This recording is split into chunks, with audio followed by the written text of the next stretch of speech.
Hello everyone, it's Attacker72 here, and for today, so my latest Pokemon Legends Arceus video I made a few weeks back has gone pretty successful, so in this one, I'm going to be giving you a guide on how you can get every single legendary Pokemon in Pokemon Legends Arceus. Now, given the fact that this game is over a year old, I would just assume that some of the players have already gotten it. I know the hardcore Pokemon players have already gotten all the legendaries, but for those casual players, I think for those who have not gotten the game yet, or are planning to pick this up, then this guide would be a perfect one for those who are in very late in the game, and for those who don't really know how you can exactly get these specific legendary Pokemon. So I hope you guys enjoy this, and so yeah, let's get started with the first two Pokemon that you are given, Dialga and Palkia. The first legendaries that you are given, along with the fact that they are the box legendaries for Generation 4. Here, you have to choose between either Adamant or Irida, and this happens pretty later on in the game after you calm down the 5 lords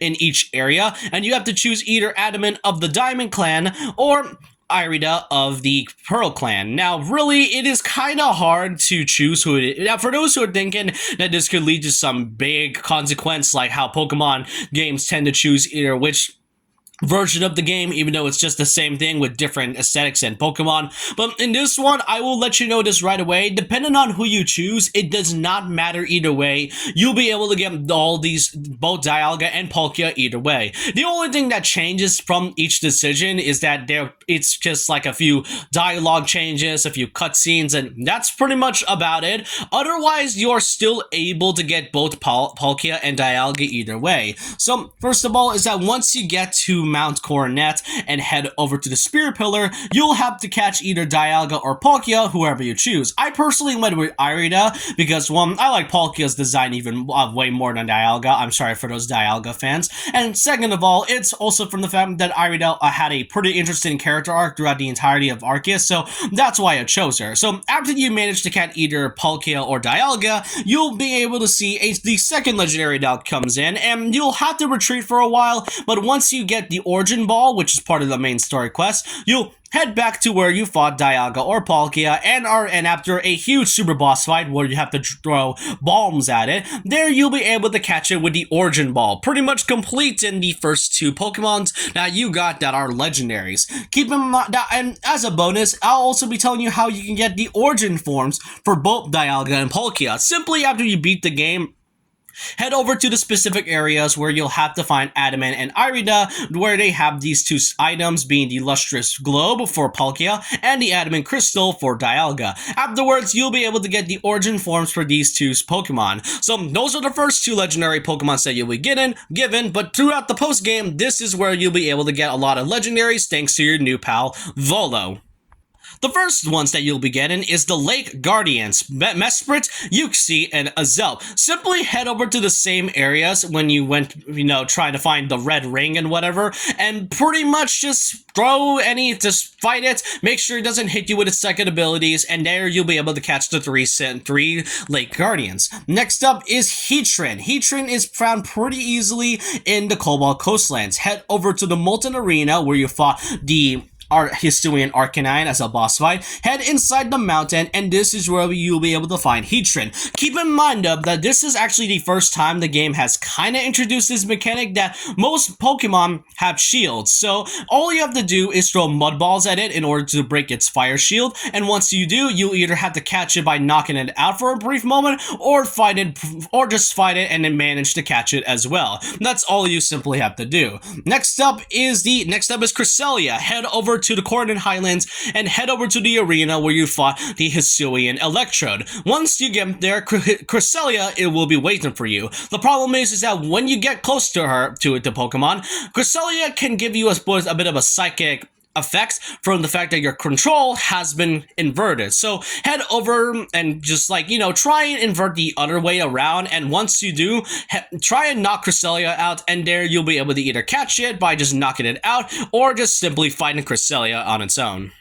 Next up is Regigigas, the normal legendary Pokemon. This is also really easy. Just head over to the Alabaster Icelands and head off to the temple, which I remember is called the Snow Point Temple. If I don't really remember the name for it, but just let me know in the comments below.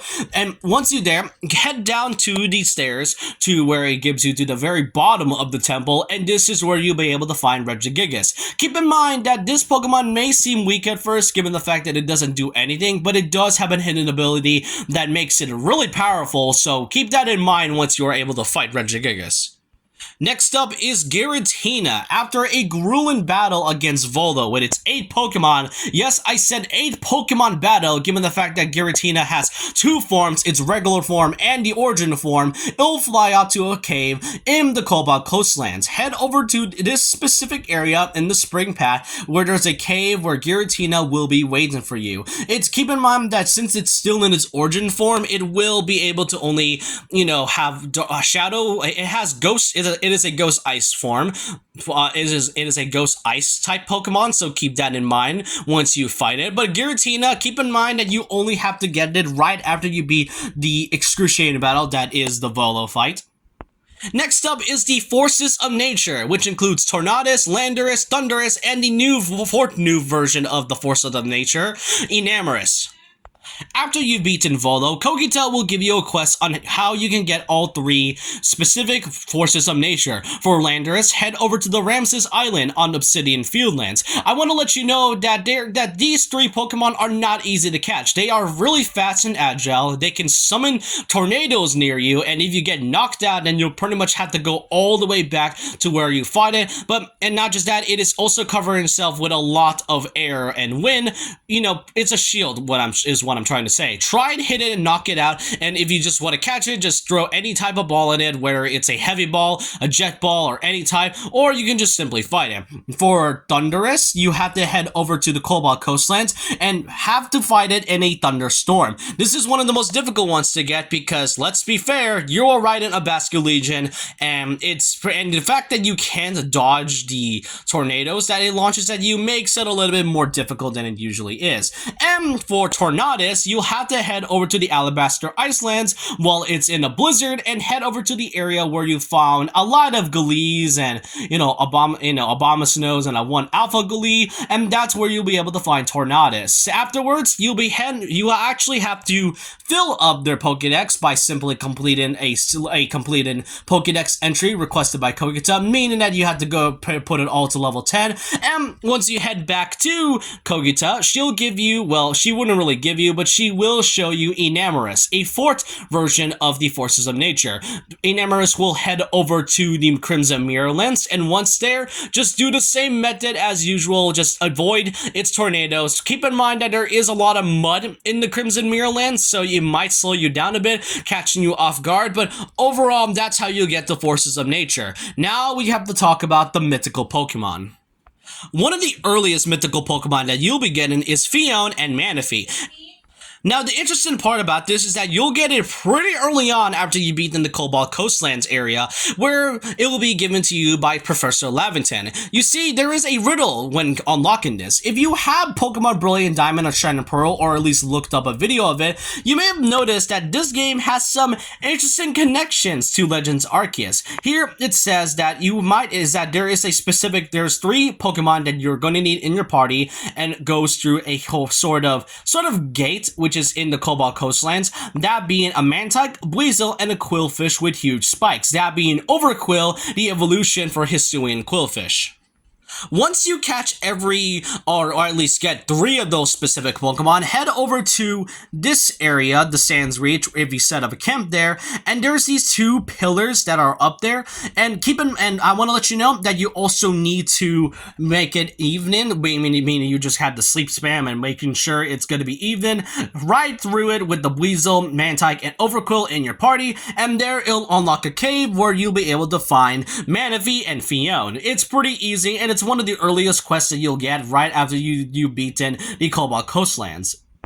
Next up are two popular Pokemon that are from the mythical category. First up is Shaman, where if you have Pokemon Brilliant Diamond or Shine and Pearl data, just head over to the game, to the quest board, where after you beat the game, it'll give you a quest that was taking place in the Obsidian Fieldlands. Head over there and talk to your client, and they stated something about a field of flowers. There, they mean the Floaro Gardens. There, you'll be able to find Shaman, and your quest is technically complete until you are able to catch Shaman.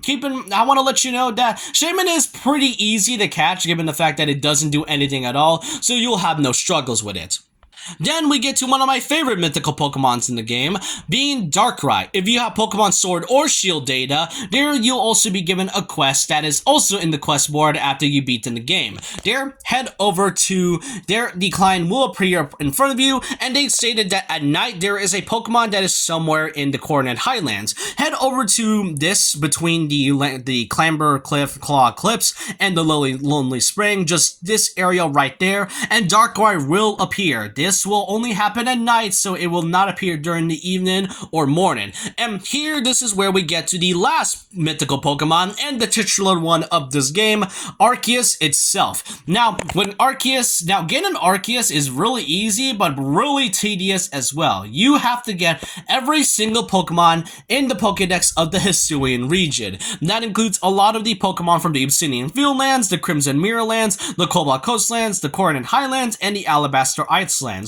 It is pretty tedious to get every Pokemon, since some will appear in space-time paradoxes and whatnot, but really, when it comes to Arceus itself, it is easy to get, but really tedious. In some few notes to be exact, you do not need to have Fio, Manaphy, or Darkrai and Shaman in the Pokédex. You just have to get all the Pokemon, including Giratina and such, and not just that, you do not need to get all of these Pokemon to level 10 in their Pokédex entries. Just simply catch all of them, and there, head over to back to the Coronet Highlands to Spirit Pillar, and once you play the Azure Flute, it'll take you to a super boss fight where you'll fight Arceus by throwing light bombs at it, and once then, it'll then give you the Legends Plate, which technically means Arceus is fully in your team. That's all I really wanted to say in this about Pokemon Legends Arceus. Hope this video guide helps you on how you can get every Pokemon in the level, specifically the Legendary and the mythical ones in this game. They certainly do make Legendaries and mythical Pokemon really easy at that point, but it's pretty much catching them is what makes it fun. But I want to know all your thoughts and opinions down below about this. Let me know your thoughts about getting the Legendary Pokemon and the mythical ones in this game. With that, leave a like, comment, subscribe, hit the notification bell for more videos, follow my Twitter, and I'll see you guys next time. And remember this, once a legend, always a legend.